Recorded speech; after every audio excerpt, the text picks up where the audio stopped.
Okay, good morning, everybody. Shabbat Tov. Welcome back.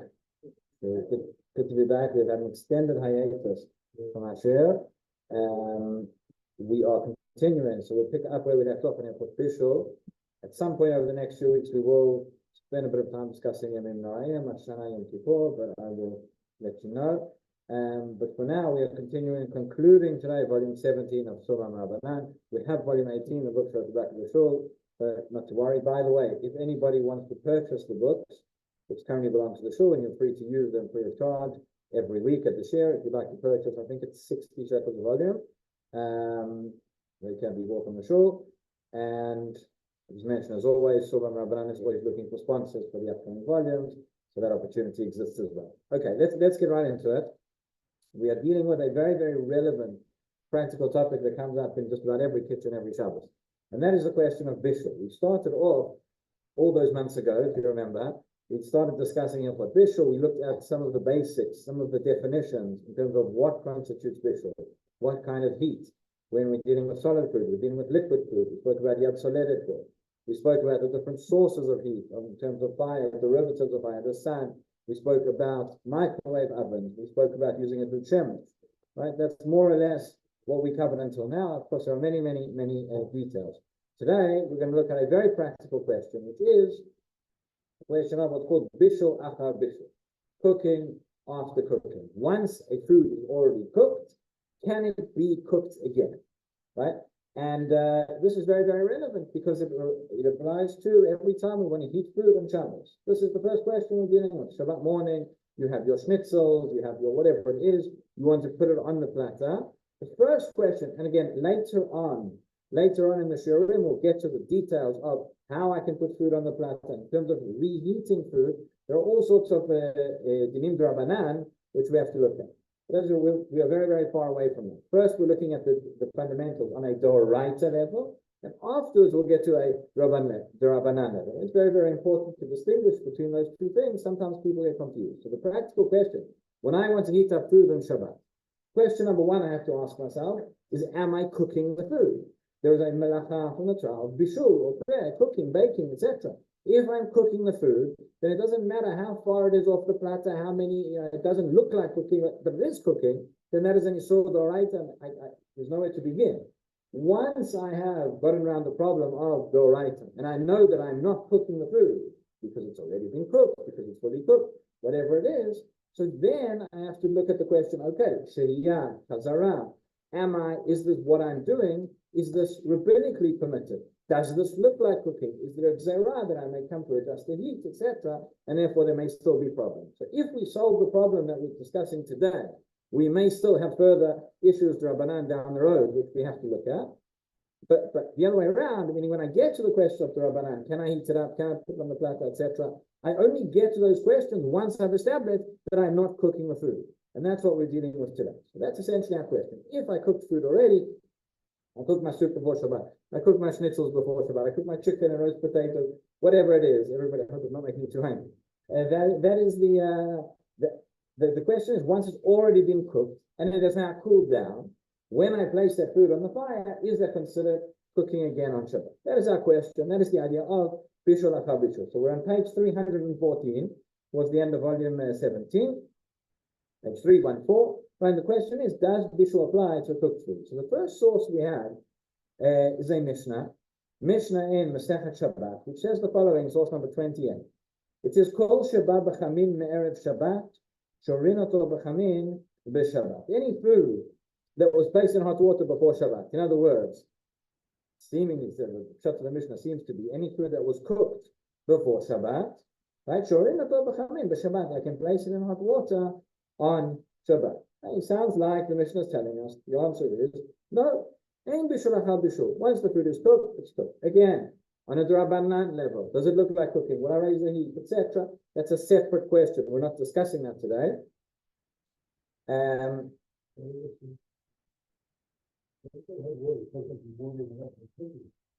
So there's different ways. The Mishnah I want to discuss is there are different ways of cooking food. Certain foods are cooked the way it is by placing in hot water. Most Rishonim seem to understand that this is synonymous with cook. But where we do have a problem is later on in the Gemara. We see in source number 29, well, it seems to indicate the opposite. It says here, the Gemara here is talking about Hatmana, the question of insulating food. Again, we'll get to this later. This is one of the three rabbinic prohibitions that relate to cooking on Shabbat. But one of the things, Chachamim made a gzera, one should not insulate something, even on Shabbat, even in a material that does not add heat. If it's a material which increases the heat, so already from before Shabbat, you would not be allowed to insulate, but on Shabbat itself, even saying it doesn't add. Why? Explains the Gemara, gzera shemayatir. We're worried that you might, if you discover actually that it's cooled down, you might come to boil the pot. Okay, Rashi says more explicitly, what exactly is the problem if we're going to come to boil the pot? In other words, you might put it on the heat, you might end up cooking the food again. So the understanding is that we have a food here which is cooked, and Chachamim made a gzera to prevent you from heating it up, from cooking it again. There the implication seems to be that there is bishul achal bishul. Right? So that seems to be a contradiction. So Rishonim have different ways of resolving this contradiction. Have a look at the Rosh. Go to the next page, source number 13. And the Rosh says as follows. He says, Lamadni. He says, basically, from this Gemara, what we see is that she'af b'tafshil shenitbashel v'nitztanen shayach be'bishul. He says that we see from here, there is such a concept. You have a food which has been cooked. It then cools down. When you heat it again, that is called cooking. Why? Because since it has liquid within it. Now, this is going to be there are two major points of discussion which relate to this idea of bishul achal bishul. One of them is, does it apply to all foods? Is there a distinction between solid food and liquid foods? Now, many people sitting here are probably familiar with the concept, right? You would understand that we say, generally, we throw this out all the time. We say, ain't bishul achal bishul when it comes to solids, but yes, bishul achal bishul when it comes to liquid, right? A solid food that's cooled down, you reheat, it's already cooked. It's cooked. You can eat it hot, you can eat it cold, you can eat whatever you want. Most people prefer their food hot, but nonetheless, schnitzel is perfect chicken, many things, perfectly adequate to eat it cold, and therefore, when it's reheated, we don't consider that cooking. When it comes to liquid, we are more prone to saying, actually, when you reheat the liquid, it's as if you are cooking it again. That's what we're used to saying. As we'll see, that's probably going to be the bottom line halakha. But it's not so clear, that distinction in the Rishonim. We'll see, it may surprise you to hear that for most of the Rishonim, we actually do not make the distinction between solids and liquids. And we would say that there is no such thing as bishul achal bishul, whether it's solid, whether it's liquid, it doesn't matter. That's going to be very, very relevant when we come to cases of doubt, cases of spikot. Maybe a case of relatively common question, you're a guest in somebody else's house, or a question comes up in your army, or you're in a place where not everybody is observant, not everybody knows the rules of the kitchen as they should do, and they go and they heat up the liquid food, which, as we'll see, is going to be a problem. Since many of the Rishonim would actually allow that in the first place, so in extenuating circumstances, there's a great deal to allow. But essentially, the Rosh tells us over here that it seems to be that when you have liquid, that is considered bishul achal bishul, that you are recooking the food. Now he says, what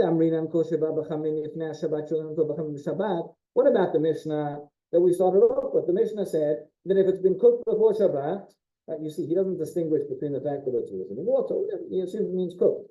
The fact that it was cooked before Shabbat, you can cook it again on Shabbat. That's talking about a solid food. Another question we'll have to address, and don't worry, we'll get there later, is what is a solid food and what is a liquid food? If I have salt, if I have a little bit of salt, if I have a lot of salt, if I have oil, what about ketchup? Right? Is that solid, is it liquid? So we'll get into these definitions, but one thing at a time. Now, the Rosh raises another very, very interesting point. You'll remember that when we spoke about the definition of cooking, when do I say a food is considered cooked? So we have, leave aside liquids for a moment. Liquids, we said, when it reaches a certain heat, the heat of Yad Solered Bo. What is the heat of Yad Solered Bo? We're not sure. Somewhere between 43 and 71 degrees Celsius. Fahrenheit, you can work it out. Okay? That is what we said. And when it comes to solid food, when is a food considered cooked?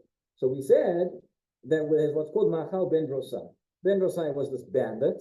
Again, what did he do? That he got the merit, right? It doesn't seem like such a good character, but nonetheless, he has the merit that everybody who learns about Shabbat remembers Ben Drosai.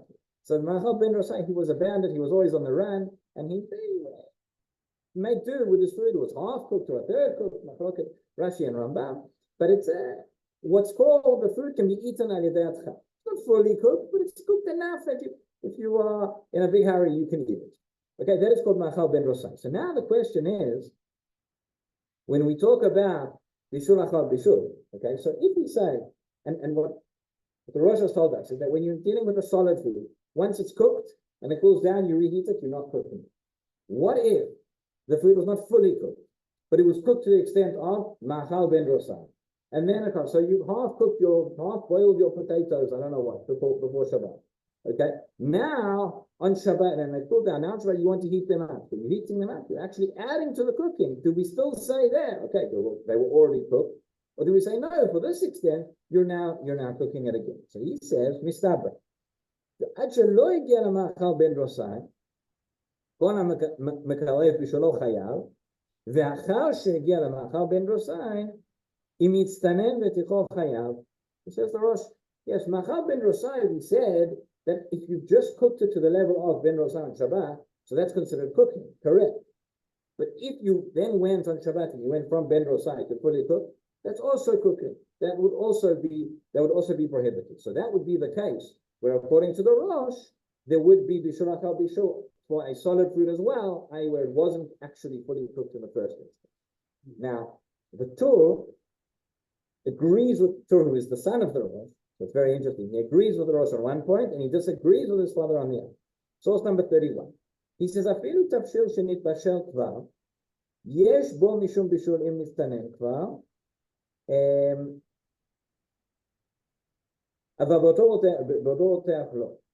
so he says cooking could apply to food that has been that has been cooked already. We'll see afterwards. It seems to say that there's also meaning regarding liquid. Now in bold,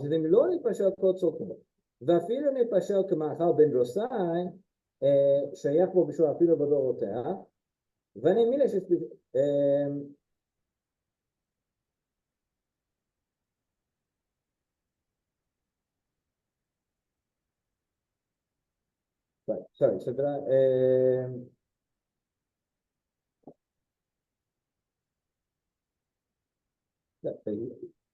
sorry, he seems to be saying the same thing. He says, if it wasn't fully cooked,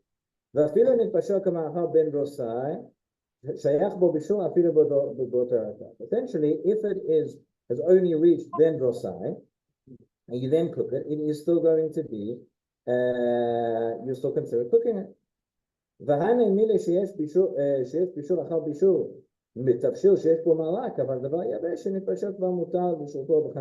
again, essentially the same as the Rosh, where he says that what? That bishul achal bishul applies if the food is liquid, but not if the food is solid. Okay, so the big question here is as follows. Why are we making this distinction? Why are we saying that food which was solid, that was fully cooked, in both cases, you cooked the food, it was fully cooked, now it's cooled down? So the Mishnah Berurah says over here, top of the next page, number 32, says the B'davar lach, kevan she'azil chamimuto v'nitztanem, but tell mimeno shem bishulo arishon.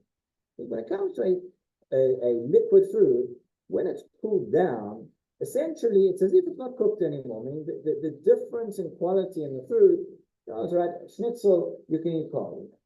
Soup, you don't eat cold, right? Soup needs to be warmed up. There is a difference, something qualitatively different about it. I remember 20 years ago, I was at a wedding somewhere. They served soup. It was supposed to be soup. It was cold. And it was meant to be this nouveau cuisine. It was, fruit soup. It did not go very well. And I remember when the waiters were coming around to collect the bowls, they were having a lot of trouble because normally we stack the bowls. They couldn't stack the bowls because nobody had eaten the soup.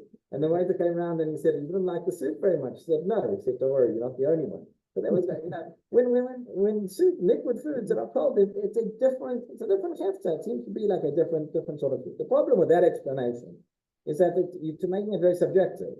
There may be certain foods that you do enjoy cold. There's certain types of gazpacho soups, etc. Certain types of solid food that you do enjoy hot. So I saw an explanation that said that essentially the chemical process that is taking place, when you cook a solid food, So the chemical process, the food is changed, and that remains the same. The schnitzel remains a schnitzel, the kugel remains a kugel, even when it cools down.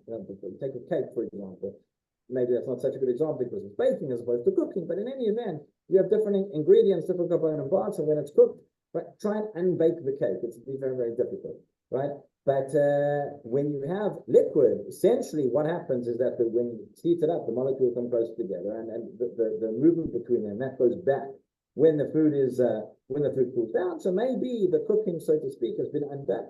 Whatever way, however, something along those lines is brought in the name of the Chazon Ish, and others explain. But either way, we see that according to the Rosh and according to the Torah, there is a distinction between solid food and liquid food. So that's where we are up till now. But we are saying we have a fully cooked food that was cooled down. If it's a solid food, there is no Isur D'Oraita of Bishul. Biblically, you cannot cook it again. And how are we going to heat it up? Can we put it directly on the platter, not directly, etc.?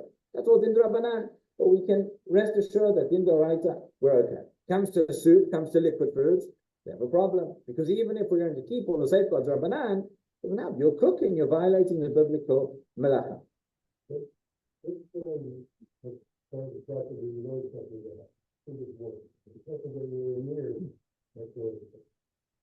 Okay, so I don't know what kind of a platter you have, but this relates to something we discussed in the past, where the Gemara actually talks about a case of you have water. It says you can put water near the fire, in order to take the chill off them, not to cook them, but to take off the chill. So there is a machloket rishonim. What does that mean? Does that mean that we're in a place where we're in a place where there is no possibility of the food actually getting hard, getting to that level? Or does it mean you're putting it near the fire in a place where it could reach that level, but you're going to remember to take it off before? That was machloket rishonim. We discussed that. Most the Shulchan Aruch seem to basket like the former, that there is no possibility of it happening. So the question is, if you place it somewhere near the fire where it cannot reach Yad Soleil Bo, again, now we'd have to be machmir. We'd have to be machmir. Again, we said that Yad Soleil Bo is somewhere between 43 and 71. So in terms of cooking it in the first place, we'll see later on where we're worried about the higher level. But in terms of the lower level, so you have to put it somewhere where there is no possibility at all of it reaching 40 degrees. And then the next question would be, are we going to say that midrabanan, we're worried in such a situation that if it's commonplace that people move it around and it's on the platter and you might come and you might move it, so are we going to say that therefore you can't put it in the first place? Let's say it's not a good idea to do it. No, it's not a good idea. It may be in extenuating circumstances, but again, you have to be completely certain that it cannot reach that level. Okay. But all of this is according to the Rosh and the Torah, which is one line, and it's actually the minority opinion in the Rishonim, remarkably. Have a look at the Rambam. The Rambam now, source number 33, he tells us, "Hamevasher ala'u davar sheyam uvashal kol tzorko, or davar she'eno tzarech bishul klal, patur." Okay, so in other words, patur, we can discuss what patur means, but it certainly means there is no biblical prohibition, which is what we're discussing. It says somebody who cooks food that has already been completely cooked, or that can't be cooked, right? Doesn't need cooking at all. That would be exempt. What does the Rambam not say?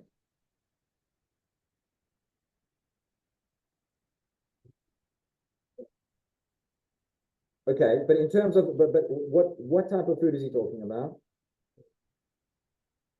How do you know? You say that because you know that when we come to Ein Bishul HaChabishul, we differentiate between solids and liquids.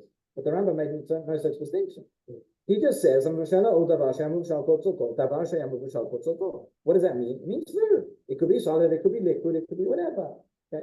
And this is where it comes from. This is where you'll hear people saying, the Teimanim, who follow the Rambam and both the Shulchan Aruch, they say they can reheat their soup on Shabbat. Okay? This is what it's based on. Because the Rambam does not hold that there is a distinction between solids and liquids. He holds that this rule of Ein Bishul Achar Bishul is across the board. So for soup as well, once it's been cooked, it's been cooked. You can't cook it again biblically. Rashba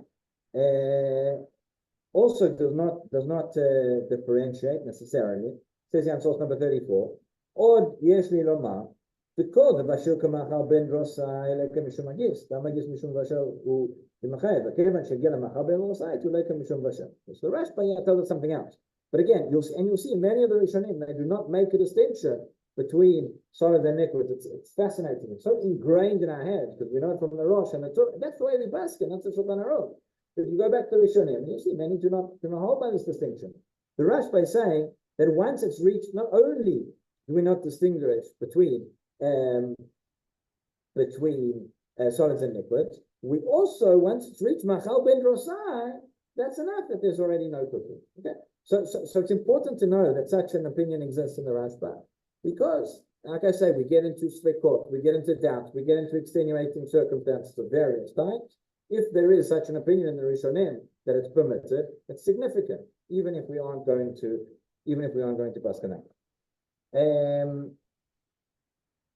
Now the Eglei Tal, we mentioned before, comes up many times in Hilchot Shabbat. Eglei Tal was the socket of a Rebbe, and he wrote a sefer Eglei Tal. I think we mentioned before. Tal is 39. In Gematria, this is a sefer where he goes through incredible sefer. He goes through each of the malachot one by one, and he goes through all sorts of different chakirot and the psikot.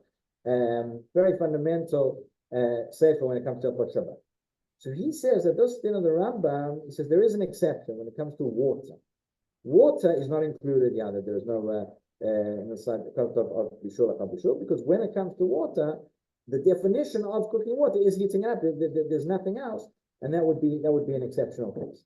Now, source number 36, at the bottom of page 317, the Shulchan Aruch, again in Shin Yud Chet. You remember I told you before, the Shulchan Aruch goes in chronological order.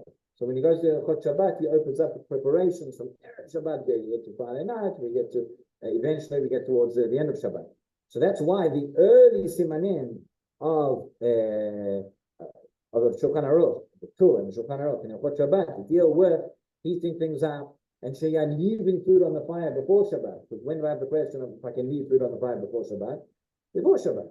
So that's already in Reish Nun Gimel. So it's very confusing when you start learning in front of the order of the Shulchan Aruch. You're learning the dinim d'Rabbanan in terms of leading on in Reish Nun Gimel, but I can only get to that, as I said, when I understand the dinim d'Oraita of cooking, which is only way later in Shin Yud Chet. Quite often they're together. Okay, so Shin Yud Chet says the Shulchan Aruch. Now, again, we've raised 2 points of discussion in terms of Bishul HaBishul. 1 point relating to solids and liquids, and 1 point relating to Machal Ben Rosa. We'll see that he rules stringently in both cases. Tavshil Shnei Bashel Kol Tzorko. A food which is fully cooked. יש בו משום בישול מצטנן, ואם לא נתפשר כל צורכו, ואפילו נתפשר כמאכל בן רוסאי, שייך בו בישול אפילו בעודו פרותח. So he says there is such a concept of בישול אחר בישul. Okay, he says even if it's only been cooked until מאכל בן רוסאי, if it's already been cooked till מאכל בן רוסאי, we would still say that yes, you're cooking it, even if it hasn't cooled down. And then he says, okay, before we all panic here, he says that which we say that there is a concept of cooking after cooking, only for a food that has liquid.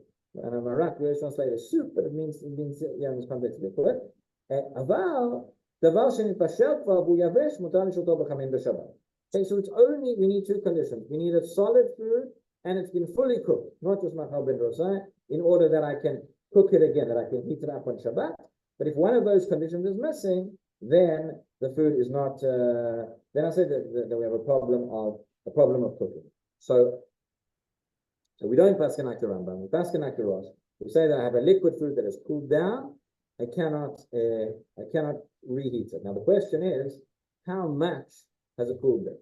And here we have a very surprising halacha from the Rama. The reason it's surprising is because the Shulchan Aruch, the Sfardim here are more stringent, and the Ashkenazim are more lenient, right? So this is what he says. Source number 37. This is the Shulchan Aruch later on in the same siman. This is Shin Yud Chet, right before we saw Seif Dalet. This is now Seif Chet Vav. He says, "Davar shenitpashel kol tzorko v'hu yavesh she'en bo ma'or." Okay, something which is fully cooked and it is solid. So as we already know, mutar lechol keneged damdura afilu makom she'ad tzoleh. You can put it near the fire, even in a place where it's going to get to the heat of Yad Soledet. Okay. Says the Rama, now afilu nitztanen kvar, even if it got even if it cooled down fully. That is relating to a solid food. Okay, and if it's still hot, still boiling, even if it's a liquid food, then I can put it back near the fire. Again, this is on a Doraita level. I'm not dealing with Rabbanan. There is a big question. We'll get to it later on. If I have soup boiling and I take it off the hot plate, right, or cholent, whatever it is, and now I want to put it back onto the hot plate, can I do it? It's still hot, so there's no cooking. But can I do that? Not so clear. The Rabbanan. Did I put it down? Did I not put it down? Is it immediately? Did I have intention? Did I not have intention? Okay. But what if I put it down on the countertop? Does the countertop come at the floor? Can it come to holding? We'll get to all these questions just later on. But now we're dealing with the previous thing. So it says the Rama as follows. In bold. The first part in bold in source number 37. He says, Yesh mekilin nomar. Dekol she'ein notno agabe ha'esh or akira mamash rak samuch lo. Okay, again, dealing with, we don't put it directly on the fire, put it next to the fire. That's not our subject right now. But afilu nitztanen mutar. Says the Rama, even if my soup now has cooled down, I can put it back. I can put it back onto the hot plate, back near the hot plate. Long should be ringing at this point. Right? We just said that if it's a liquid food and it's cooled down, if I now put it back, I am cooking it again. What happened to Bishul Achal Bishul? He says the Rama now, the last line says, Na'agula kelbaze im lo nitztanen nagamre. The minhag is to be lenient with us, so long as it has not cooled down fully.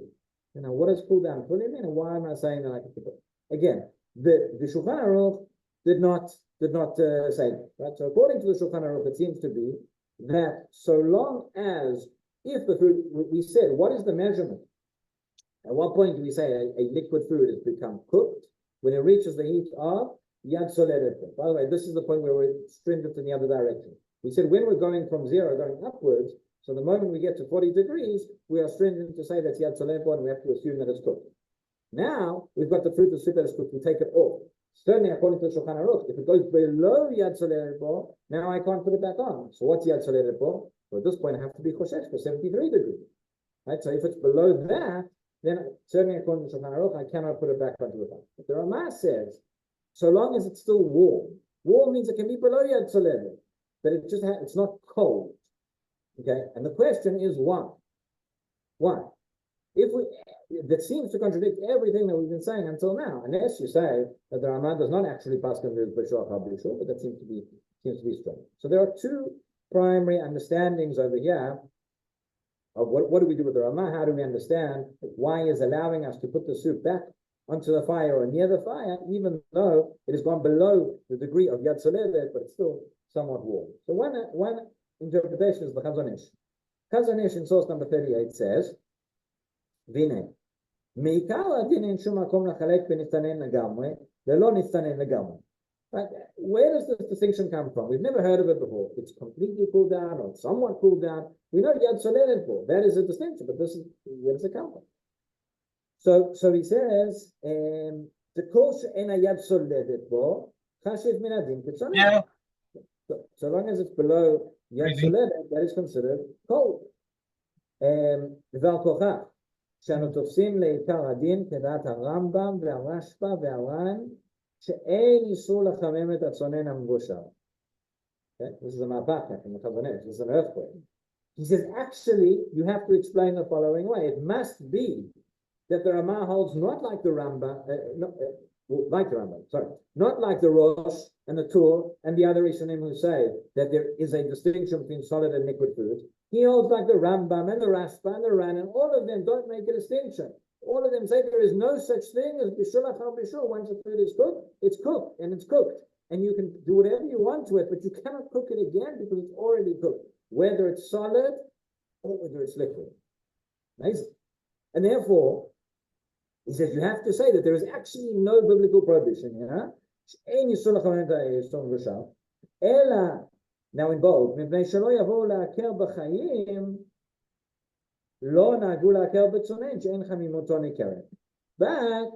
in order that, essentially, in order that we aren't going to come to be makeup, what if you have a food? What if you say that any cold food you can put back on the fire?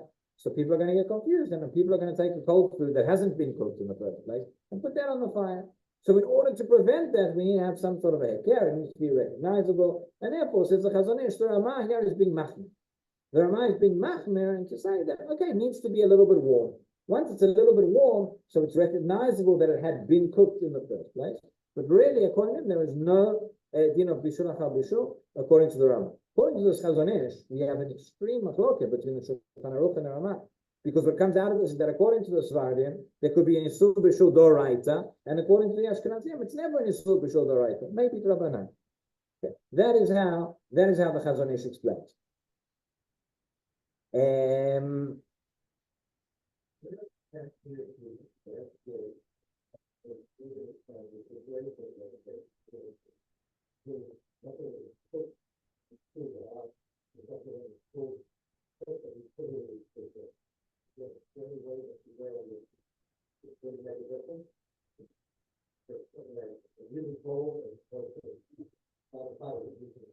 Asking how cold you're asking if the food got colder than it had started off before it was cooked. I haven't seen such a thing. I don't know. Not familiar. But okay, so that is the Chazon Ish, and really the way that he interprets this, the Ramah becomes much more lenient. And again, when we get to extenuating circumstances, useful to know that there is such an opinion. Meaning, if it's one thing if we have an opinion in the Rishonim to say that there's no Bishul Achar Bishul, but nobody paskins that way. But it's another thing entirely to say this is an opinion in the Rishonim. It's an opinion which is accepted Meikar Adin by the Ramah. Okay. Look at Chila, we shouldn't rely on it. But where is this going to come up? Like I said, you're going to be in the army, you're going to be in different places, and somebody's going to take the pot of soup and they're going to put it. It's cold, and they're going to put it on the fire, or take the chant and put it on the fire because they didn't know that you weren't allowed to. So again, with other factors involved, and if this happens to be, it's on a case by case basis. I'm certainly not giving a blanket psak, and I'm not saying it's something that people should do. But if it's something that's done, and it's particularly when there are issues of shalom bayit, and issues of embarrassment and other things, or shatat chak, you're not going to have anything else to eat. So this gives us a great opening to what to rely on in these kind of b'diavad circumstances. That is according to the Chazon Ish. The Eglei Tal, remember him 5 minutes ago? So the Eglei Tal has a different interpretation. He learns completely differently. Have a look at source number 40. The Eglei Tal says like this. Says again, the question we're trying to answer is how can the Ramah make a distinction between something which is cooled down completely or not cooled down completely, but without incorporating Yad Soledet quantity? So he says, Achrat Ramah, source number 40. Achrat Ramah laker b'lo nistanin lagamre, ktav aminchat kohen, mishum desvir aleh.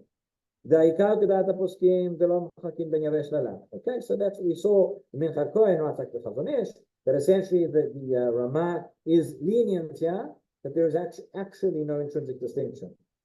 The Velinier says the Eglei Tal. I think that's incorrect. He says Bisur Doraita Machmirin Kinach Poski.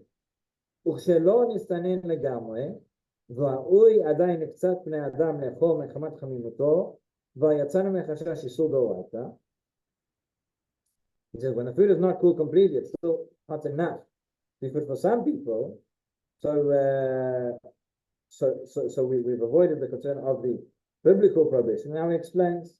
He says, "זה לא גרם אם נפשט מאכל בן דרוסאי בדבר יבש, אף שלא נפשט כל צורכו, ששוב אין בו משום בישול מדאורייתא." Okay, בדרבנן סמכינן הפוסקים דלא מחלקים בין לח ליבש וכולם בישול. Essentially, let me explain outside what the Eglei Tal seems to be saying. He seems to be saying the following. He says there's one question in terms of when you are, and maybe this relates to your question a little bit. It's one thing when I ask the question of where do I have to go for a food to be cooked in the first place, right? That's one question. Machal ben drosai, Yad Soledet, whatever. The thing is, once I say that a food is cooked, in order to uproot the name of cooked food, in order for the food to go back now and be considered uncooked, that's something else entirely. So he would say, the Ramah would agree that there is a concept of bishul achar bishul when it comes to love. Essentially, what he's saying is this: when the food was raw in the first place, when the soup just I took the chill off it when I'm cooking it the first time, that's not considered cooked. It's never been cooked. It's only considered cooked once it gets the heat of Yad Soledet. But once it's cooked, once it's already, you would eat the soup. Hey, you have the soup in your plate and it cools down a little bit, right? You still eat it. It's still considered warm. Look at the warm. In order to uproot the name of cooking, in order for it to go back and be considered food that's not cooked, then you have to cook it again. So then that would have to be completely cooked. Okay, that's how he seems to understand. And the point of that is that accordingly, it would be we're dealing here. No, then I saw. I mean, there could still be an Isur D'Oraita if I was to take completely cold food and cook it again. So the Chazon Ish turns out to be a little bit more lenient than the Eglei Tal in the understanding of the Rama. Let's just have a look at the Orchot Shabbat here for a bit of a summary of everything that we've seen right now. This is according to the Rama, the summary of what do we do with cooked food. The Orchot Shabbat is another one of the contemporary Svarim deal with the bottom line when it comes to Shabbat. So he says as follows, page 320, source number 14.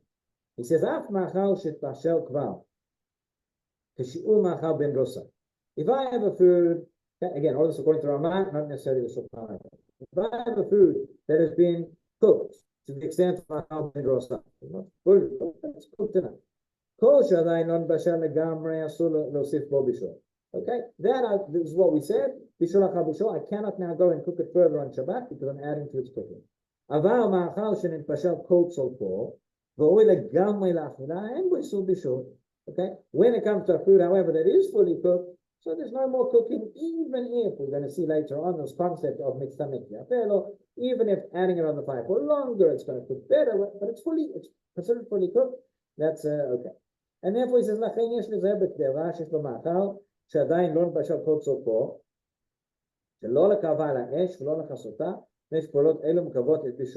therefore, if I have a pot that's on the platter, that before Shabbat, we'll deal with this later when we get to Shehiyah.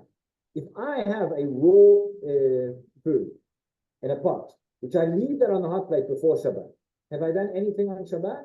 No. Have I done any cooking on Shabbat? No. We'll deal with Shehiyah on the rabbinic level later. But the problem is, if I do that, if I then come on Shabbat and the food is now sitting on the hot plate or the slow cooker or whatever, if I do any action that's going to increase the cooking, I stir the food, I'm going to move it to a hotter place, I'm going to add the lid on, whatever, that's considered cooking, that's going to be Bishul D'Oraita. So people often ask, if I have the soup, I want to put the soup on the hot plate before Shabbat, does it have to be boiled? The answer is, Meikara didn't know. If all the other conditions are there, and if I leave the soup on the hot plate before Shabbat, and it's not yet boiling, that's okay. But if it's not yet boiling when Shabbat comes in, and then anything that I do, I'm going to move it around on the hot plate, or I'm going to move the lid or cover it up, that's going to increase the cooking, so then that's going to be a problem. So therefore, it's a good idea not to do that. Okay, next paragraph. He says,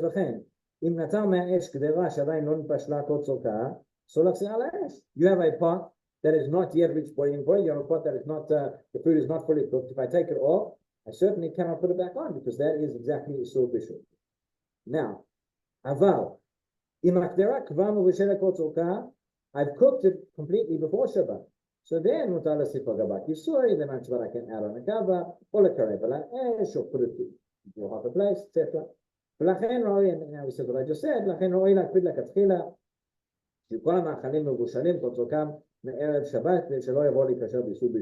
therefore, it's a good idea to ensure that everything is fully cooked before Shabbat so you don't come to inadvertently transgress Bishul. Okay, Yutet. Now the next halacha, he says as follows. There's a few halachot later, we don't have skipped down a bit, but yeah.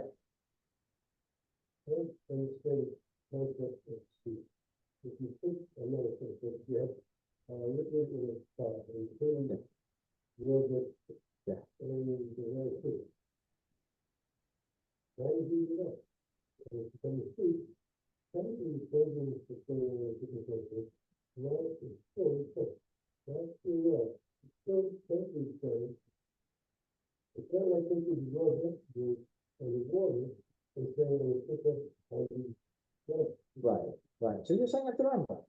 Essentially, you're saying like the Rambam. You're saying again, the way I would understand it is chemically the same or not, but the soup itself. The question is this: do people eat raw soup? Not raw soup. Do people eat cold soup? Generally speaking, 90% of people in the world will not.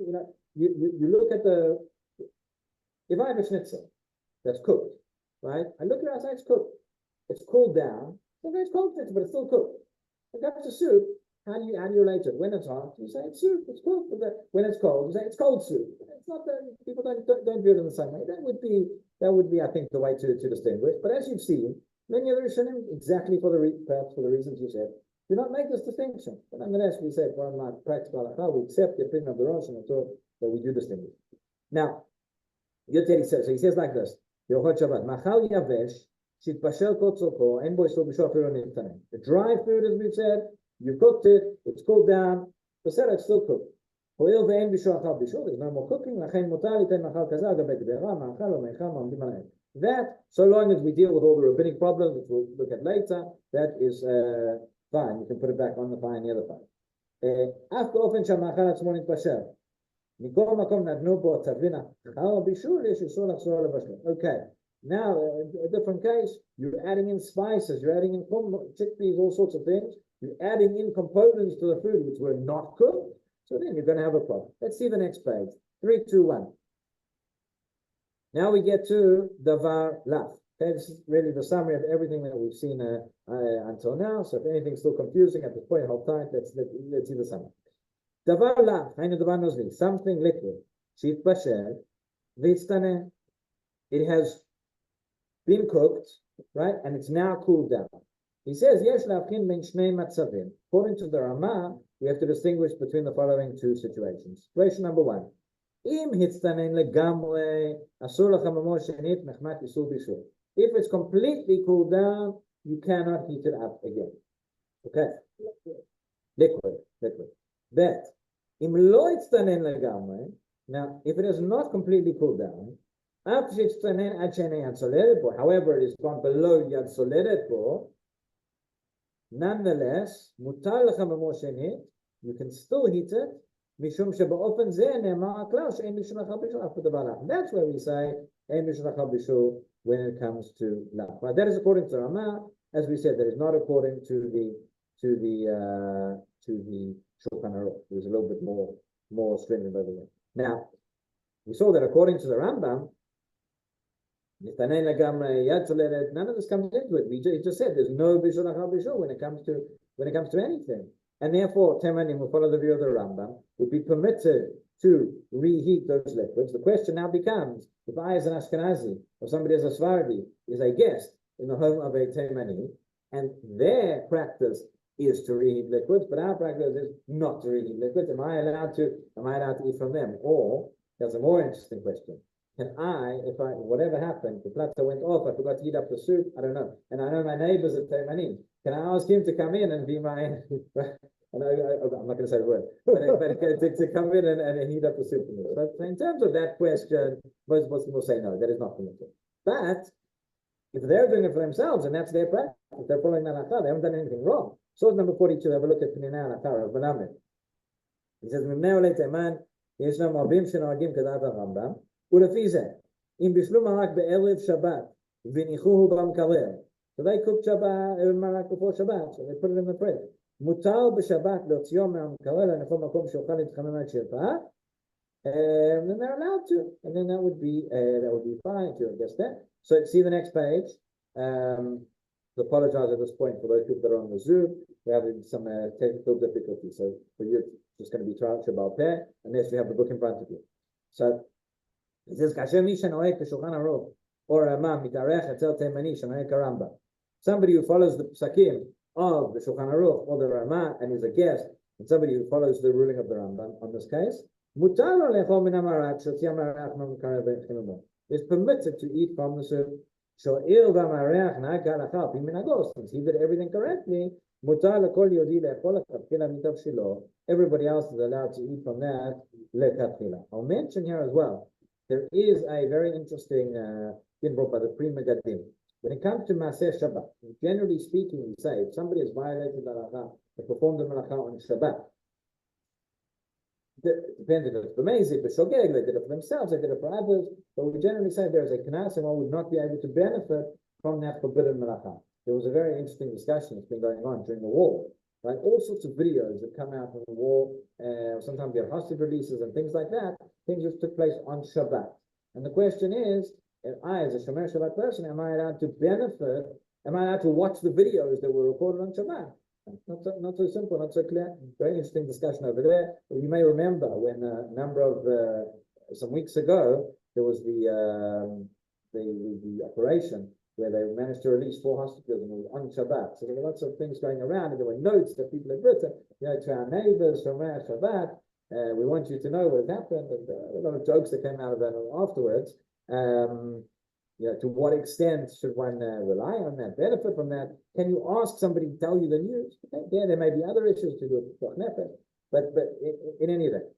But there is a halakha which is brought by the Pri Megadim, which says that if I have an act which is forbidden on Shabbat, even if it's forbidden, but there is an opinion, there is a bona fide opinion in the poskim. I don't mean Rav Ploni Amoni who's making up his own things now. So, it's okay, you can do it. I mean, you have an opinion in the Rishonim, you have a machloket Shulchan Aruch and Rama, and one of them says it's okay. You have a machloket Rambam and Rosh, and one of them says it's okay. So then he says that if somebody did it, I can still benefit from it because there is still an opinion that it's permitted. But so based on this, again, a lot of the question of somebody inadvertently put the soup on the hot plate, I may still be able to benefit because according to many poskim it is allowed. And beyond that, if one finds himself in a situation, the best thing to do maybe is if you just wait until it cools down a little bit and you're not actually benefiting from the fact that it's put on. But that's in any event. The poskim also discuss, can one ask a non-Jew to reheat liquid food from you or something like that? See Rav Ovadia, source number 44. He says that he says that you could ask a non-Jew to heat up the liquid food on our plate. According to many of the Rishonim, even a Jew would be allowed to do it.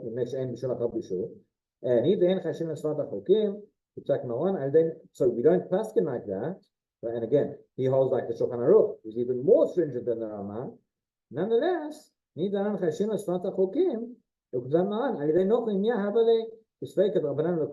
least it's a Safek Rabbanan, and therefore by a non-Jew it would be permitted. Okay. Ironically, some of the Ashkenazi poskim are actually a little bit more machmir on this. Rav Ovadia also allows. He says if you have a hot plate which is currently off, it's going to come on in a few hours later on Shabbat.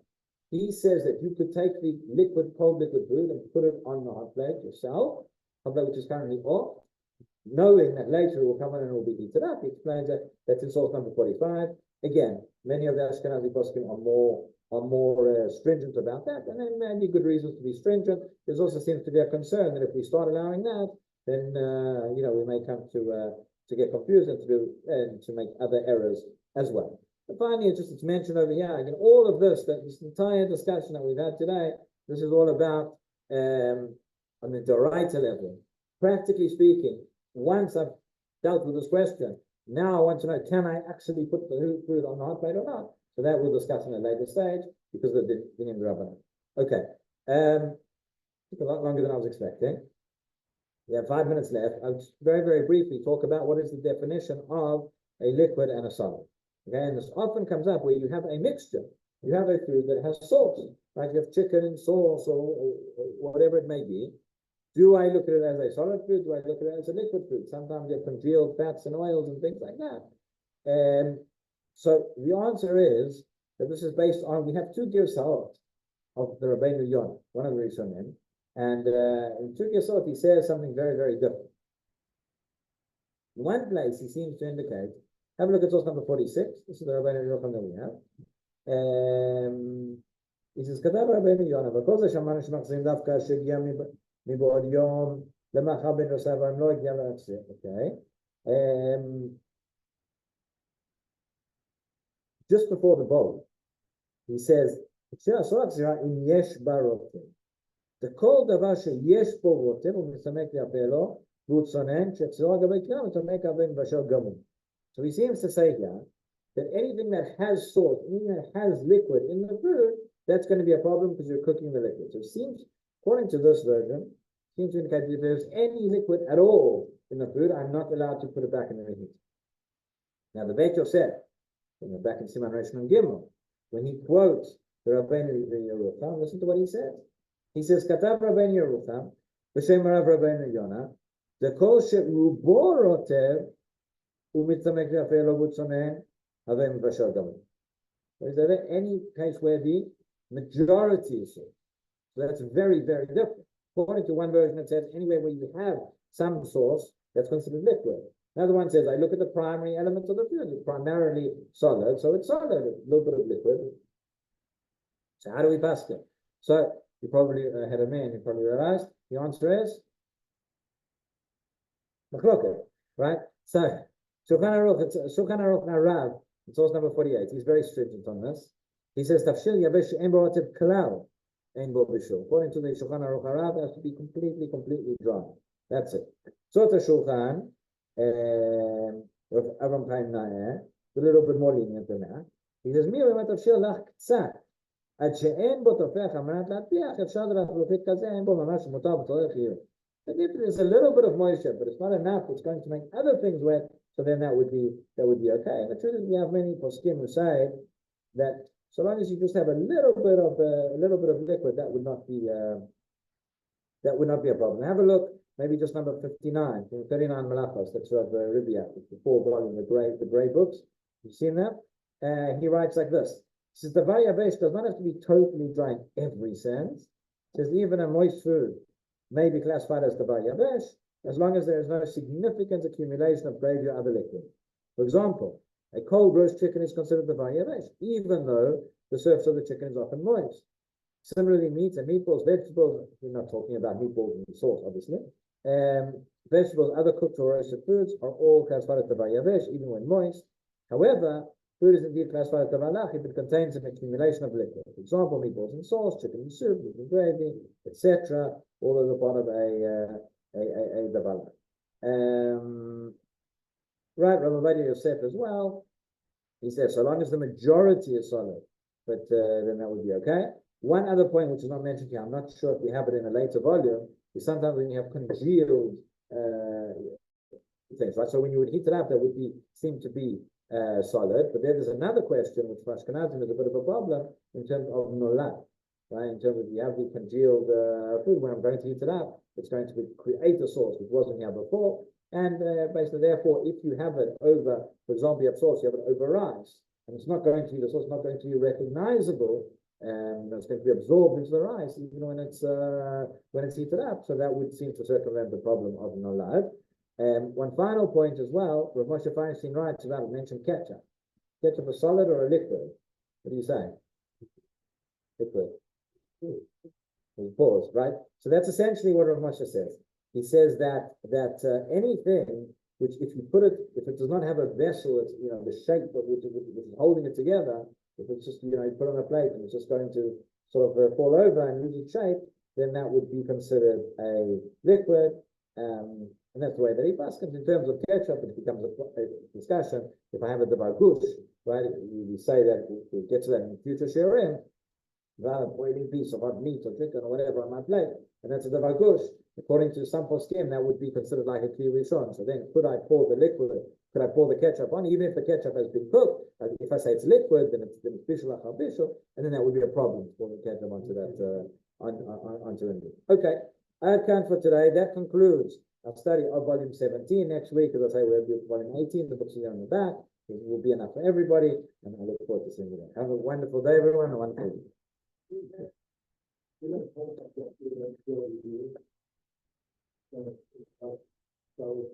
No.